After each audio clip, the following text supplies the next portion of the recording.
Right now, we are living in this era of remasters and remakes where we will pay good money to play the same games we used to play as a kid, but with an HD upgrade. But every now and then, we get a remaster that not only manages to preserve the spirit of the original, but it elevates and improves on the original. Tony Hawk's Pro Skater 1 and 2, developed by Vicarious Visions and published by Activision, is a prime example of that. As a kid, I spent countless hours playing Tony Hawk games, and those games have a certain feel to them. There's a certain flow, there's a certain feeling you get when you play them, and it's kind of hard to put it into words exactly what it is, but my one concern with this game prior to its launch was that that feeling might not be there in the remastered version, and I can tell you right now that I have never been this happy to be wrong. This game is one of those perfect remasters that we don't usually see. Now let's talk about why that is. The first thing a remaster has to do right is the graphics, and as far as the aesthetics and the graphics go, this game knocks it out of the park. This is a very good looking game. The character models look good, the scenery is vibrant, and the whole game looks visually appetizing. As far as I know, there aren't any annoying glitches or bugs. In all my time playing this game, it hasn't crashed once, which is something that we should expect by default, but with the state of some of the games on launch nowadays, it's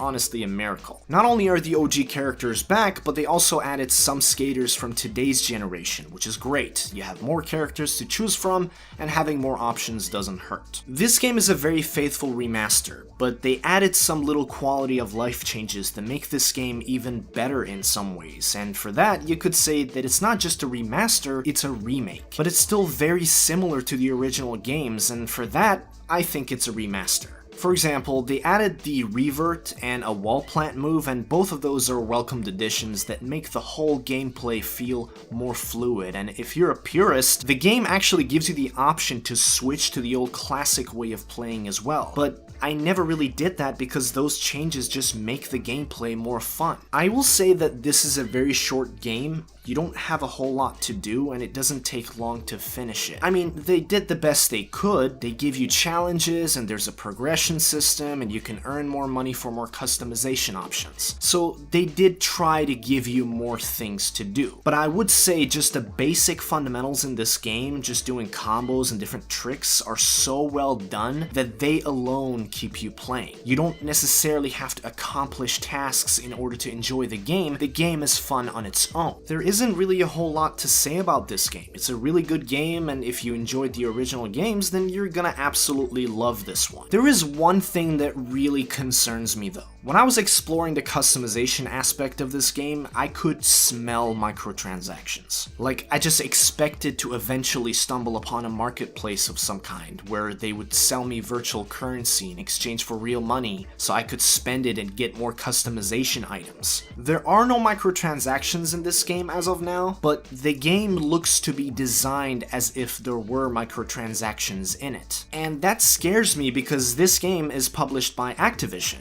and they've done this thing before where they launch a game without microtransactions, and after the initial reviews come out, then they add microtransactions to the game. They did it with Call of Duty World War II, and they did it with Crash Team Racing, which was also a remaster of a classic. They just can't help themselves, so it really worries me that they might ruin this game as well. And I really hope they don't do that because this is a really good game, and it would be an absolute shame to taint it with microtransactions. With all of that being said, this is still a really good game and I highly recommend it. That is gonna do it for today's video. Let me know in the comment section down below what you think of Tony Hawk's Pro Skater 1 and 2. I do hope you enjoyed this video. If you did, make sure to drop a like, subscribe if you're new, and I'll see you in the next one. Peace.